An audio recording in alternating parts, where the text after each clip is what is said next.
Assalamualaikum warahmatullahi wabarakatuh. Saya Novi Arianti, calon guru penggerak Angkatan 5 Kota Banjarmasin, Provinsi Kalimantan Selatan, akan mencoba menyampaikan mengenai koneksi antar materi, yaitu kesimpulan dan refleksi modul 1.1 dari program guru penggerak. Semboyan Bapak Menteri Pendidikan kita yang pertama, yaitu Bapak Ki Hajar Dewantara, yaitu Ingar Sosung Tulodo, yang artinya di depan menjadi tauladan. Kemudian Ing Madyo Mangunkarso, yang berarti di tengah membangun semangat. Dan Tutwuri Handayani, yang artinya di belakang memberikan dorongan. Nah, dulu yang saya percaya tentang murid dan pembelajaran di kelas sebelum mempelajari modul 1.1 dan sebelum bergabung dengan sekolah penggerak, saya berpikir bahwa pembelajaran itu adalah sesuatu yang harus mencapai tujuan ataupun dulu dikenal dengan namanya kompetensi inti, kemudian kompetensi dasar dan juga tujuan pembelajaran, yang mana semua siswa harus mencapai tujuan yang sama tanpa mempertimbangkan bagaimana sebenarnya asal mereka, kemudian bagaimana minat bakat mereka, kemudian tanpa memperdulikan hal apapun yang menjadi dasar untuk perkembangan diri mereka. Itu yang dulu ada di pikiran saya sebelum saya bergabung dengan sekolah penggerak dan juga bergabung dengan program guru penggerak ini. Akan tetapi setelah mempelajari modul ini, terdapatlah pemikiran ataupun perubahan perilaku yang ada pada diri saya, seperti yang ada dalam penjelasan berikut ini. Filosofi pemikiran pendidikan Ki Hajar Dewantara, yaitu menuntun, di mana dalam proses menuntun anak diberikan kebebasan. Akan tetapi, menuntun di sini pun pendidik juga sebagai pamong dalam memberikan tuntunan dan arahan agar anak tentunya tidak kehilangan arah dan tentunya juga tidak membahayakan dirinya. Yang artinya menuntun di sini yaitu bahwa seorang pendidik tidak boleh memaksakan apa yang harus dicapai oleh si anak.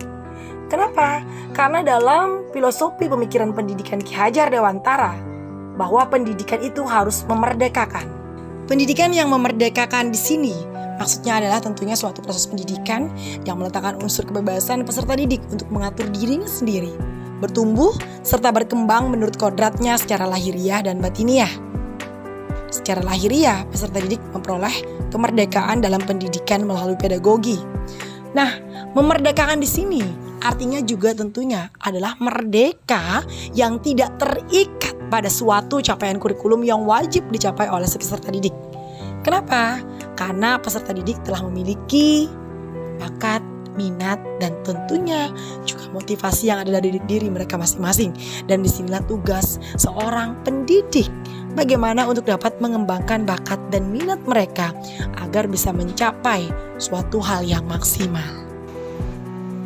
Selanjutnya adalah pendidikan yang berhamba pada anak atau berpusat pada peserta didik, yang artinya bahwa dalam memberikan pendidikan di kelas, kita harus mengetahui dulu bagaimana karakteristik dari peserta didik ini, kemudian juga kodrat alamnya tadi, yang kemudian pendidik dapat menyesuaikan sesuai dengan kebutuhan dari peserta didik itu.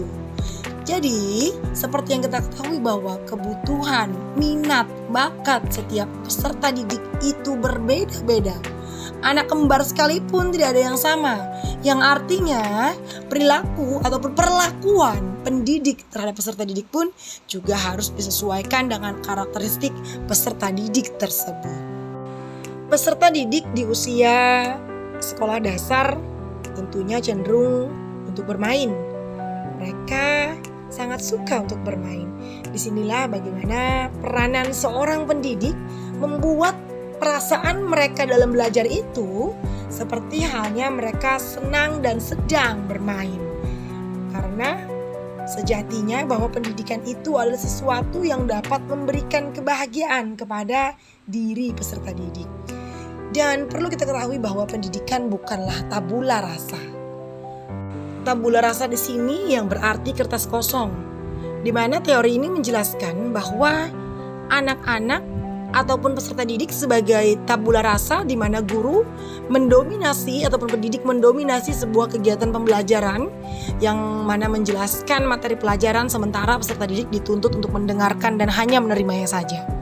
Nah, Bapak Ki Hajar Dewantara menyebutkan bahwa pendidikan itu, peserta didik itu bukanlah tabula rasa, yang artinya bahwa peserta didik itu bukanlah hanya sebuah kertas kosong yang bisa diisi saja.